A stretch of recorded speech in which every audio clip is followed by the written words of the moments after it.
hebat dan gagah kami, tapi karena anugerah-Mu yang besar. Terima kasih Tuhan, terima kasih.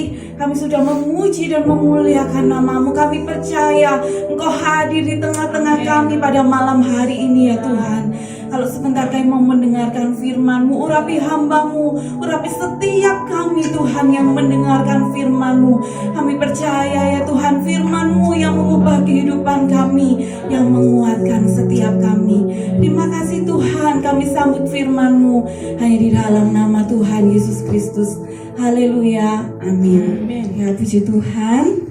Selamat malam Bapak Ibu Saudara yang dikasih Tuhan. Selamat datang buat yang pertama kali hadir. Ya, welcome di GPDI Kobram. Terima kasih buat kehadirannya. Nah, pada malam hari ini saya rindu membagikan firman Tuhan yang saya berikan judul I'm Not Alone. Ya, aku tidak sendirian. Ya, Bapak Ibu Saudara, dulu ya, kalau setiap hari Natal di RCTI ya di Indonesia kita selalu nonton tayangan yang berjudul Home Alone. Ada yang ingat? Ya, itu dari tahun ke tahun filmnya sama ya di RCTI, nggak pernah berubah ya. Sampai pemain aslinya sudah besar, di TV kita lihat tetap anak-anak, ya kan? Nah, Bapak Ibu Saudara, saya beri tema I'm Not Alone. Saya tidak sendirian. Nah, kalau kita ingat film itu ya, dia ketinggalan orang tuanya yang sedang berlibur. Nah, Bapak Ibu Saudara, ternyata sendiri itu nggak enak ya. Tetapi ada banyak hal yang membuat kita sendirian. Ya, entah itu cuman merasa atau benar-benar sendirian. Yang pertama mungkin keadaan. Ya, ditinggal meninggal mungkin, ditinggal orang yang dikasihi, pergi untuk selamanya. Ya, kita kehilangan, kita sendirian. Tetapi ada juga kehilangan atau kita merasa sendirian karena kita memang meninggalkan. Ya, seperti saat ini kita semua sedang merantau, betul ya? Ya, kita tidak bersama papa mama mungkin ya buat yang teman-teman yang working holiday, ya. Kita nggak bersama orang tua yang biasanya semua disediakan. Ya, saat ini kita harus struggle ya, berjuang sendiri gitu. Salut buat teman-teman ya. Kalian masih muda tapi boleh mengambil keputusan untuk ada di negeri lain. Kalau saya dulu mungkin nggak berani ya. Nah, tapi kalian berani gitu. Kita sendirian di sini. Tidak ada orang tua, mungkin tidak ada suami, tidak ada istri mungkin ya. Mereka jauh di sana. Tetapi ada juga suatu keadaan yang berbeda. Nah, pada malam hari ini kita akan belajar dari seseorang yang mengambil keputusan untuk meninggalkan, untuk sendiri. Ya, tetapi ternyata sendiri itu tidak enak ya. Tapi malam hari ini kita mau sama-sama belajar dari kisah Elia. Ya, dari kisah Elia kita akan baca di 1 Raja-Raja pasal yang ke-19. Ya, kita akan belajar dari satu perikop ini. Nah, saya akan bacakan dulu di ayat yang kedua sampai yang keempat. Ya, agak panjang ya. Ayat yang kedua sampai ayat yang keempat. Maka Isabel menyuruh seorang suruhan mengatakan kepada Elia, beginilah kiranya para Allah menghukum aku, bahkan lebih lagi daripada itu. Jika besok kira-kira pada waktu ini aku tidak membuat nyawamu sama seperti nyawa salah seorang dari mereka itu. Ayat yang ketiga. Maka takutlah ia lalu bangkit dan pergi menyelamatkan nyawanya. Lalu setelah sampai ke Beersheba yang termasuk wilayah Yehuda, ia meninggalkan bujangnya di sana. Ayat yang keempat. Tetapi ia masuk sendiri ke padang gurun sehari perjalanan jauhnya, lalu duduk di bawah sebuah pohon arar. Sampai situ dulu ya. Ya, Elia adalah seorang nabi yang besar. Ya, dia membuat begitu banyak mujizat. Ya, kalau kita lihat dia melakukan banyak hal yang luar biasa. Nah, sebelum peristiwa ini dicatat, Elia melawan nabi-nabi Baal yang jumlahnya ratusan, bukan cuma 1-2 orang ya Bapak Ibu, tetapi ratusan. Nah, ketika bertanding ya, kuat-kuatan Allahnya Baal dengan Allah Elia, ternyata Allah Elia adalah Allah yang hidup. Ya, sehingga semua Nabi Baal itu kalah. Lalu dia menghukum mereka, membunuh mereka semua, ratusan jumlahnya. Ditebas habis oleh Elia. Kalau mau dibaca, saya tidak akan bacakan, tapi nanti di rumah mungkin bisa dibaca di Raja-Raja pasal yang ke-18 ayat yang ke-40. Di situ dia membunuh semua Nabi Baal. Lalu tinggallah seorang wanita, yang tadi pria semua, ya seorang wanita, yaitu Batsyeba. Dan dia berkata, oh lihat ya Elia, dia mengirimkan pesan, besok ya nasibmu akan sama seperti mereka yang kamu bunuh. Ketika mendengar berita ini, Elia menjadi sangat ketakutan. Ya, dia menjadi sangat ketakutan, lalu dia berusaha menyelamatkan diri. Dia lari bersama bujangnya. Tapi ternyata tidak berhenti sampai di situ. Dia meninggalkan bujangnya dan dia berkata, aku pergi sendiri. Ya, dia memilih untuk seorang diri. Aku memilih untuk sendiri. Ya, Elia meninggalkan semua, meninggalkan bujangnya. Dia memilih sendirian. Dan ternyata dia pergi. Ya, dia pergi dengan kesendirian, dengan bebannya, dengan pergumulannya. Dia memilih untuk seorang diri. Dan dia berkata di ayat yang keempat, cukuplah itu. Sekarang ya Tuhan, ambillah nyawaku, sebab aku ini tidak lebih baik daripada nenek moyangku. Ya, Elia memutuskan untuk sendiri. Dan ternyata masalah yang ia rasakan menjadi semakin berat. Sampai dia berkata, cukuplah Tuhan, ambillah nyawaku. Dia merasa tidak mampu lagi. Dia merasa lebih buruk daripada yang lain. Ya, dia merasa gagal. Sehingga dia ingin mengakhiri hidupnya. Bapak Ibu Saudara, ketika kita merasa sendirian, beban itu akan terasa lebih berat. Ya, puji Tuhan, karena kebaikan Tuhan, ya saya boleh bekerja di farm ya. Row-nya itu sangat panjang dan saya ini karena masih baru ya, jadi lambat gitu. Ketika saya melihat ada orang di row samping itu menambah kekuatan saya ya. Ya Bu Hana, ketika saya lihat Bu Hana, oh masih ada Bu Hana, kekuatan saya itu bertambah ya.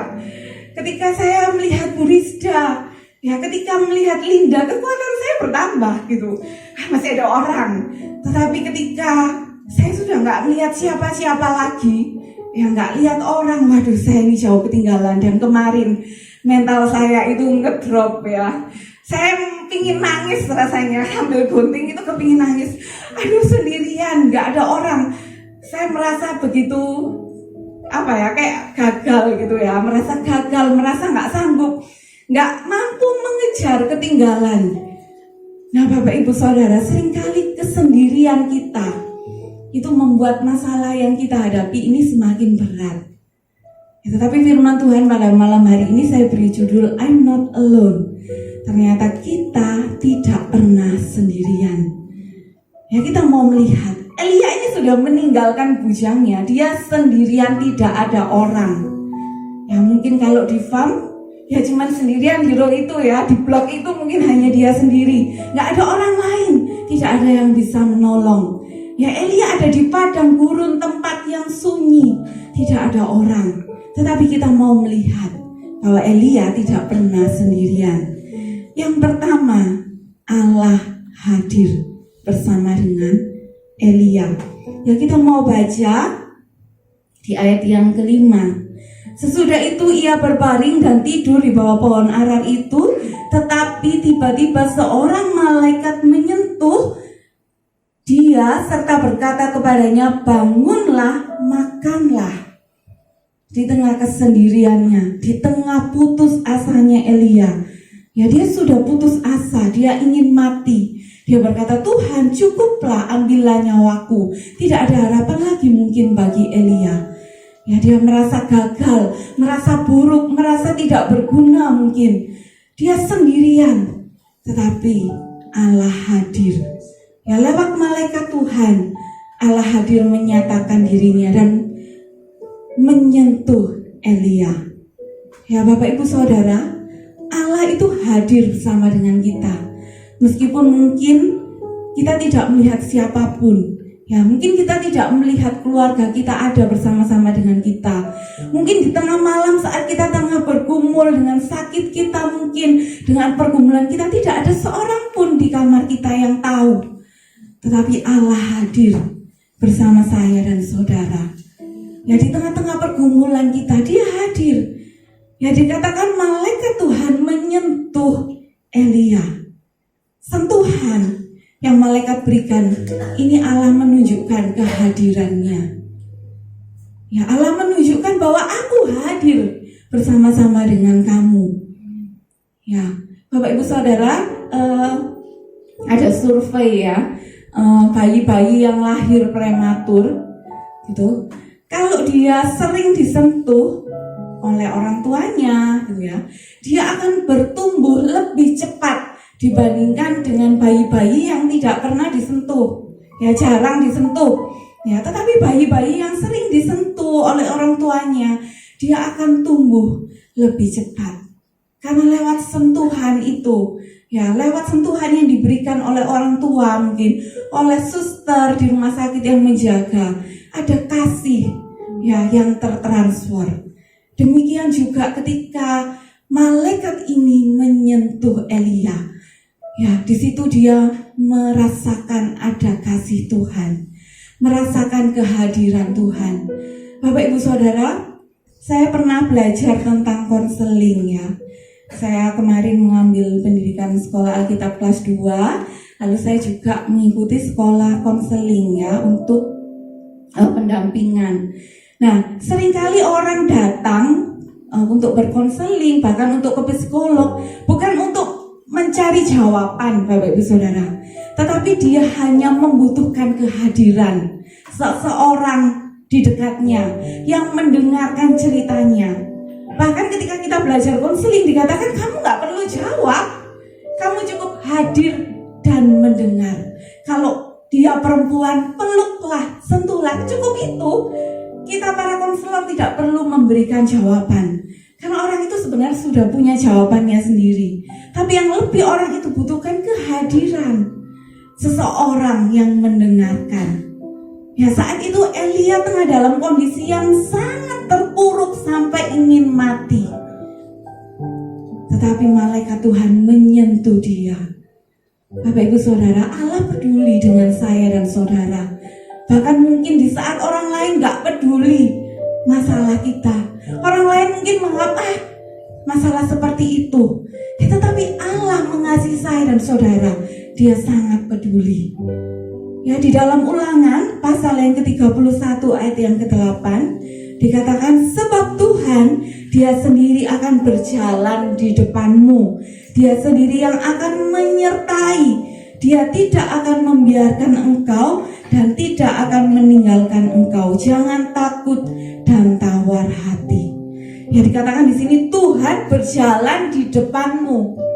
Ya, Tuhan itu ada di masa depan kita. Ya, mungkin di antara kita ada yang sedang mengurus untuk visa kita. Ya, kita nggak tahu apa yang ada di depan. Tetapi Tuhan kita ada di depan. Dia berkata, dia berjalan di depanmu. Firman Tuhan berkata, akulah Alfa dan Omega, yang awal dan yang akhir. Sebelum kita sampai di titik itu, dia Allah yang sudah terlebih dahulu ada.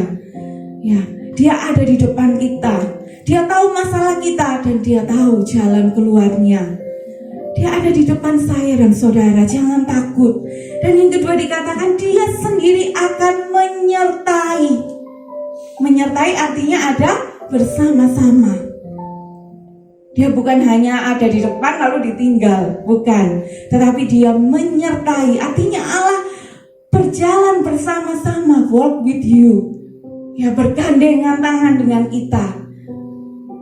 Allah ada bersama-sama dan dia tidak akan membiarkan engkau.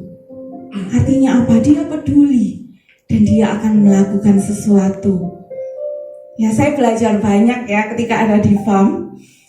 Saat saya merasa sudah nggak ada lagi harapan gitu ya, mengejar row yang tertinggal. Lalu saya ngintip ya, dari kan row-nya sangat panjang. Saya ngintip, wah ada baju biru di pojok sana. Itu Bu Hana ya, udah mulai bantu. Lalu aduh puji Tuhan ya, ada pertolongan. Kalau manusia pun ketika melihat kita ada pertolongan, terlebih lagi Tuhan.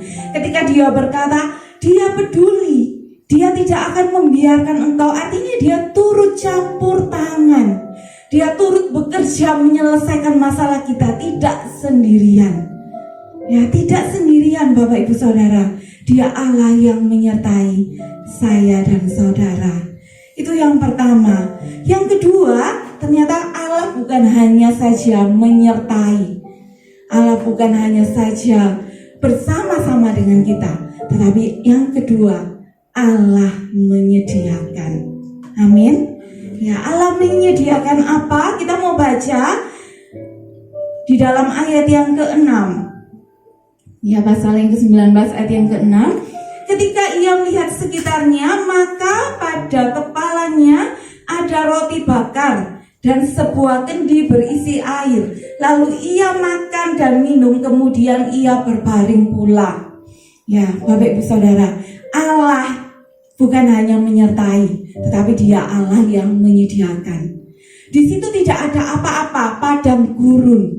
Tetapi ketika malaikat ini menyentuh dia, dia terbangun dan dia melihat apa? Ada roti bakar dan air yang berisi, ya air yang ada di dalam kendi.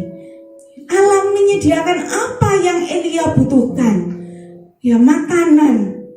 Bukan hanya makanan biasa ya, roti bakar. Kalau di Malang ya, kalau ketika kita berkumpul lalu pesan roti bakar, wah itu makanan yang enak ya. Nah, Allah menyediakan bukan hanya sekedar yang biasa, tapi roti bakar. Ya, Allah menyediakan apa yang Elia butuhkan. Dalam Filipi pasal yang keempat ayat 19, Allahku akan memenuhi segala keperluanku menurut kekayaan dan kemuliaannya. Ya, Allah kita adalah Allah yang kaya. Dia menyediakan apa yang kita perlukan, bukan yang kita inginkan. Ya, bukan apa yang kita ingin, tetapi apa yang kita perlu. Kadang secara manusia kita pun nggak tahu ya Bapak Ibu Saudara, apa yang kita perlukan. Kita yang tahu, kita yang inginkan gitu. Kita tahu, oh aku ingin ini, aku ingin itu. Secara manusia kita tahu apa yang kita inginkan, tapi seringkali kita tidak tahu apa yang kita butuhkan. Ya, Elia saat itu tengah dalam ketakutan, ya, tengah dalam masalah yang beban yang berat. Tetapi ternyata yang menjadi kebutuhan yang paling penting bagi Elia saat itu bukan prajurit yang membawa pedang untuk melindungi dia, tetapi yang dia butuhkan ternyata adalah makanan. Ternyata adalah roti dan air minum. Ini adalah yang paling Elia butuhkan.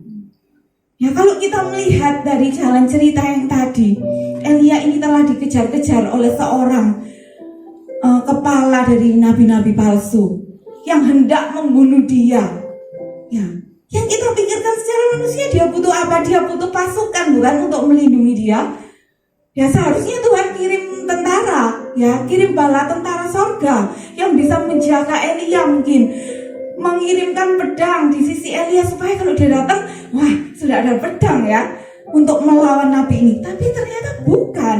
Yang Allah sediakan justru roti dan air. Di situ dikatakan bahwa dia sampai 2 kali dibangunkan untuk makan. Ya, untuk makan. Nah, ternyata Allah itu memang tahu apa yang paling penting. Kita baca ya di ayat yang ke-7, tetapi malaikat Tuhan datang untuk kedua kalinya dan menyentuh dia serta berkata, bangunlah, makanlah, sebab kalau tidak perjalananmu nanti terlalu jauh bagimu. Ternyata yang Elia butuhkan bukan pedang untuk melawan Isabel. Ternyata yang Elia butuhkan bukan pasukan untuk menolong dia. Tetapi Allah tahu yang paling dia butuhkan adalah roti dan air, supaya dia tetap dapat bertahan melanjutkan perjalanannya. Ada sebuah kalimat yang menarik. Di sini dikatakan, bangunlah makanlah, sebab kalau tidak perjalananmu nanti terlalu jauh bagimu. Artinya, kalau kamu makan, kalau kamu minum, perjalananmu akan tidak terlalu jauh. Ya, Bapak Ibu Saudara mungkin dapat menangkap ya. Dia berkata, kalau kamu tidak makan dan tidak minum, perjalananmu akan terasa jauh. Akan terasa terlalu jauh. Atau dengan kata lain, kalau kamu tidak makan dan tidak minum, perjalananmu akan terasa lebih berat. Kalau kamu tidak makan dan minum, permasalahanmu akan terasa lebih berat. Makan dan minum. Ini juga digambarkan dengan firman Tuhan. Ya, kalau kita tidak mengisi kehidupan kita dengan hal yang rohani, kita tidak mengisi firman, kita lupa saat teduh, ya, kita lupa berdoa, maka perjalanan kita akan terasa lebih jauh, Bapak Ibu Saudara. Masalah kita akan terasa lebih berat. Padahal sebenarnya tidak ada satupun masalah yang berat. Tidak ada satupun masalah yang tidak dapat Allah selesaikan. Ya, kita mau baca di dalam 1 Korintus pasal yang ke-10 ayat yang ke-13. Pencobaan-pencobaan yang kamu alami ialah pencobaan-pencobaan biasa yang tidak melebihi kekuatan manusia, sebab Allah setia.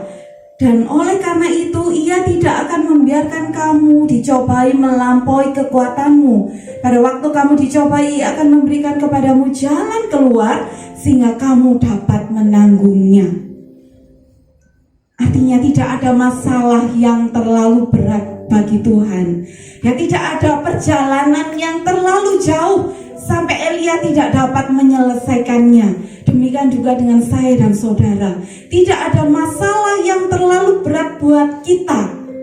Kalau kita mau ya berjalan bersama Tuhan, kalau kita mau mengisi kehidupan kita dengan firman, tidak ada yang terlalu berat. Ya, Bapak Ibu Saudara, di ayat yang berikutnya akan saya bacakan. Maka bangunlah ia lalu makan dan minum, dan oleh kekuatan makanan itu ia berjalan 40 hari 40 malam lamanya sampai di gunung Allah, yakni gunung Horeb. Ya, oleh kekuatan yang Allah berikan, Elia dapat melanjutkan perjalanannya. Ya, dia dapat melanjutkan perjalanannya bukan cuma 1-2 hari, Bapak Ibu Saudara, tetapi 40 hari 40 malam dia berjalan ke gunung Horeb. Dia berjalan mencapai tujuan yang Allah berikan. Lalu bagaimana dengan Isabel? Ya, ada hal yang luar biasa yang Allah kerjakan. Ketika Elia sudah makan dan minum, dia menjadi kuat. Dia bisa berjalan 40 hari lamanya. Akhirnya dia bisa bertemu dengan seseorang yang bernama Yehu. Dia adalah seorang yang Elia urapi. Dan dialah yang membunuh Isabel. Bapak Ibu Saudara, kita tidak perlu tahu lewat siapa Tuhan akan menolong kita. Ya, kita tidak perlu tahu nanti Tuhan kirim siapa untuk menolong aku. Ya, yang perlu kita lakukan cuman menyadari bahwa kita tidak pernah sendiri. Ya, di negeri ini, di Australia ini kita nggak sendiri. Ada Tuhan yang menyertai kita. Kita tidak pernah sendirian. Kita ada bersama-sama di tempat ini. Kita mau isi kehidupan kita dengan firman. Itu yang membuat kita tetap kuat. Seberapa besar masalah, seberapa panjang perjalanan. Ya, saya sudah sempat dengar cerita ya. Untuk perpanjangan visa, ada yang cepat, ya, ada yang lambat. Menunggu tidak enak, tetapi kita tahu dengan pasti bahwa ada pertolongan. Sekali lagi, kita tidak perlu memusingkan Isabel. Ya, Elia tidak diberi kesempatan oleh Tuhan untuk lagi memikirkan Isabel. Yang dia perlu pikirkan cuma melanjutkan perjalanan. Selebihnya Tuhan.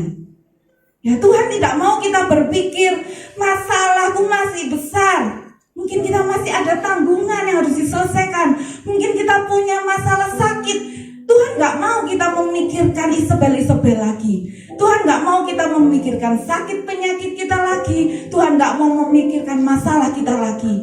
Ya, yang Tuhan mau kita melanjutkan perjalanan kita dari hari ke hari.